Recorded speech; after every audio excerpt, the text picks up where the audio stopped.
in India and USA. Namaste.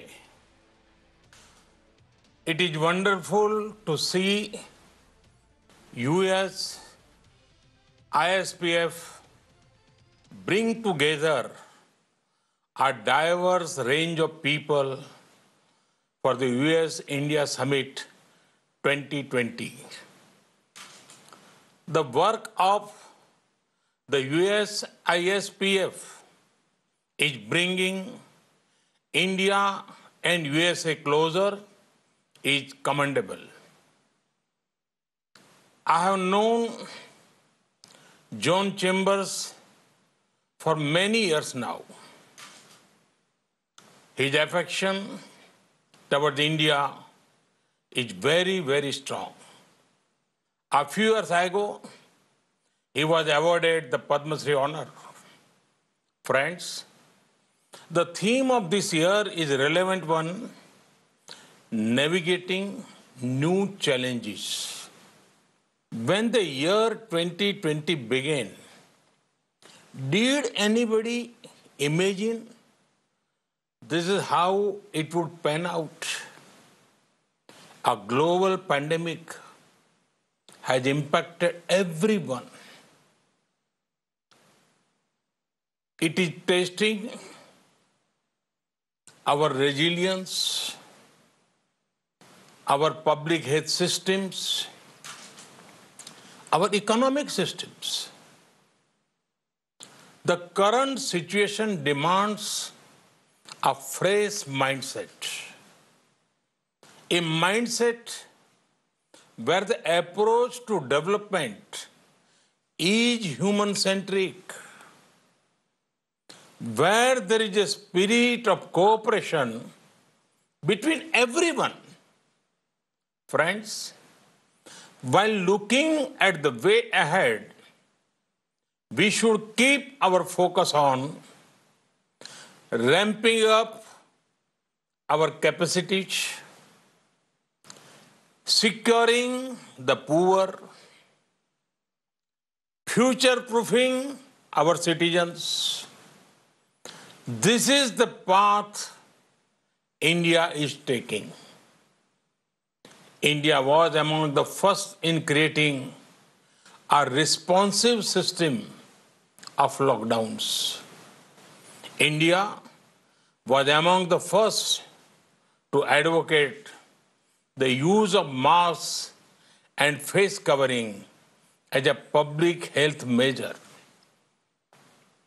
We are also among the earliest to create public awareness campaigns about social distancing. In record time, medical infrastructure was scaled up, be it COVID hospitals, ICU capacities, and more.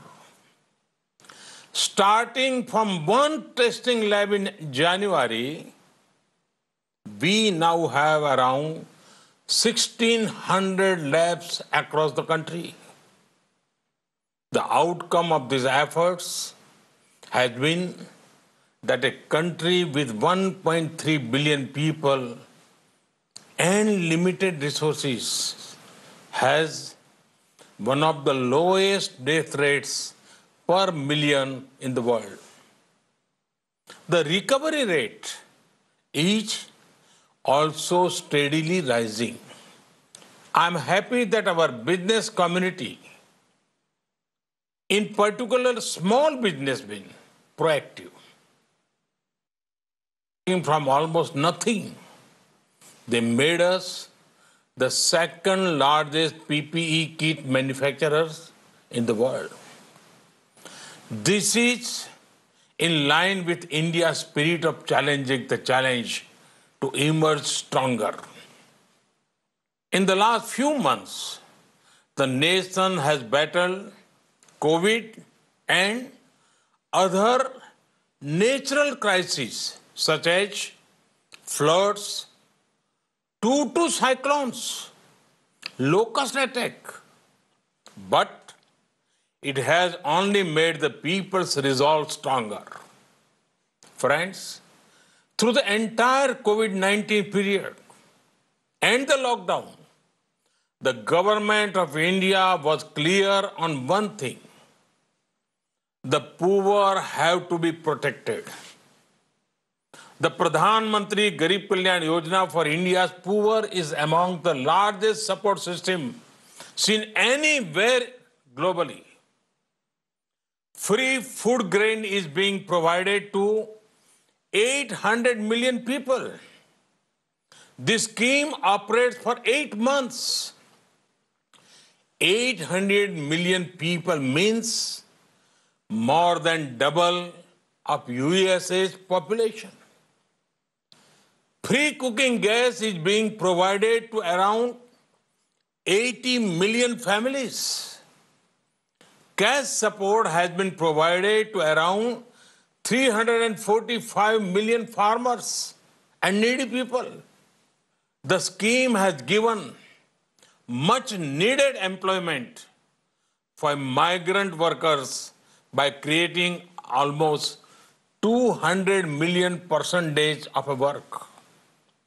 Friends, the pandemic has impacted several things, but it has not impacted the aspirations and ambitions of 1.3 billion Indians.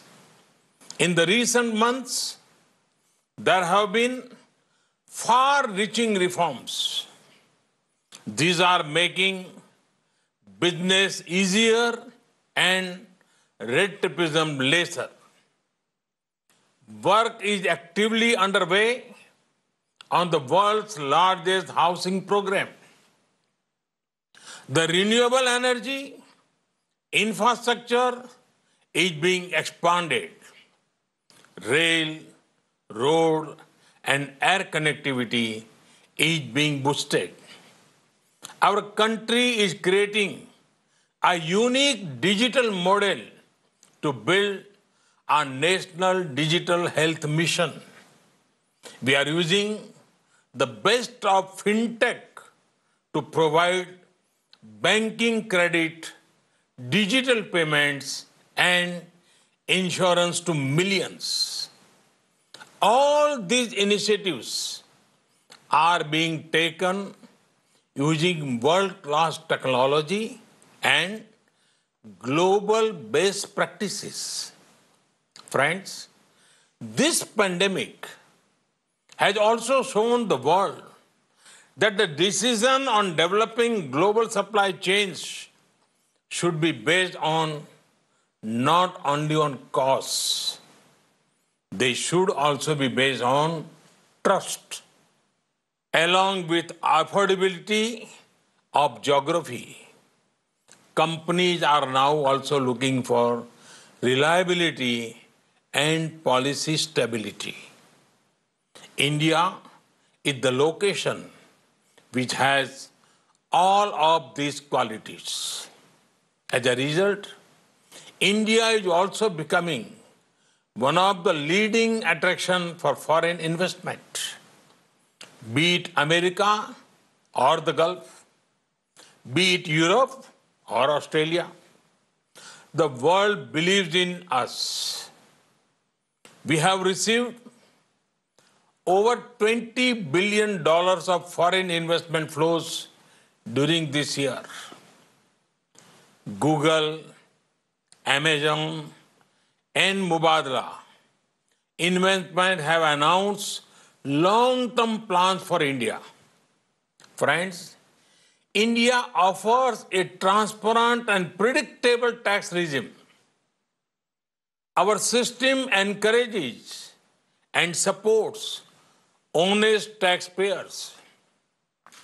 Our GST is a unified, fully IT-enabled indirect tax system. Insolvency and bankruptcy code has reduced risk for the entire financial system.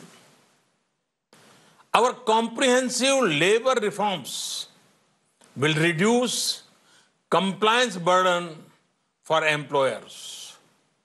It will also provide social security protection to the workers.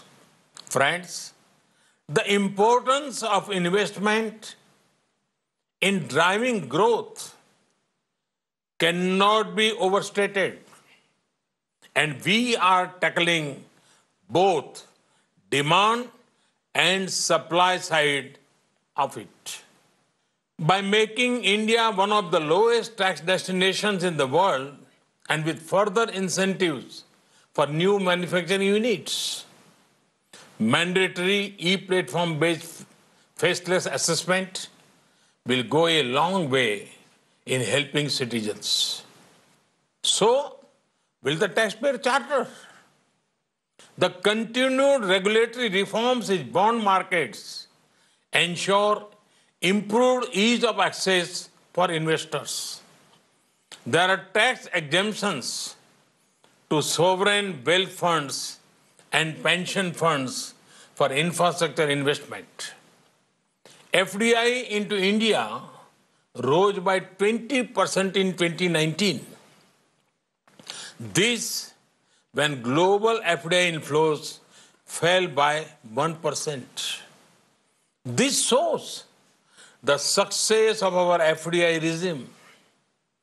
All of the above steps will ensure a brighter and more prosperous tomorrow.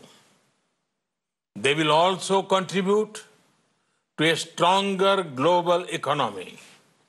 Friends, 1.3 billion Indians have embarked on one mission to make an Atmanirbhar Bharat for our self-reliant India.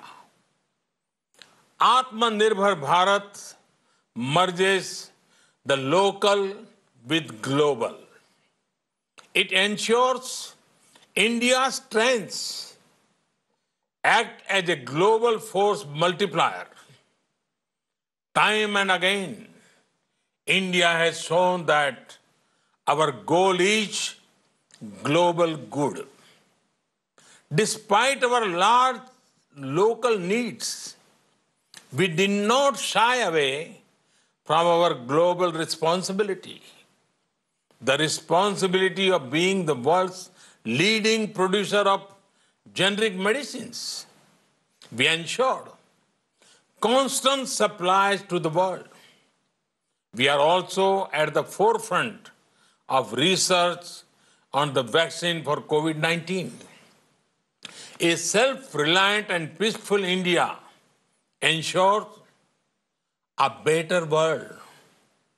Atmanirbhar Bharat is about transforming India from being just a passive market to an active manufacturing hub at the heart of a global value chains. Friends, the road further ahead is full of opportunities. These opportunities are in the public and private sector. They cover core economic sectors as well as the social sectors. Recent sectors that have opened include coal, mining, railways, defense, space, and atomic energy. Production-linked incentive schemes have been launched for mobile and electronics, medical devices, pharma sectors. They have been well received. Such schemes are being planned for other champion sectors too. Reforms in agriculture marketing and $14 billion agriculture financing facility bring several opportunities. Friends, for challenges in India, you have a government that believes in delivering results. A government for which ease of living is Well, you were listening to Prime Minister Modi's vision on India-US navigating new challenges. This is the India-US summit that the PM was addressing, talking about India emerging as a major investment destination, also weighing in on how the economy has emerged stronger. Quite a few reform issues also highlighted. That's the Prime Minister at the moment addressing India-US summit.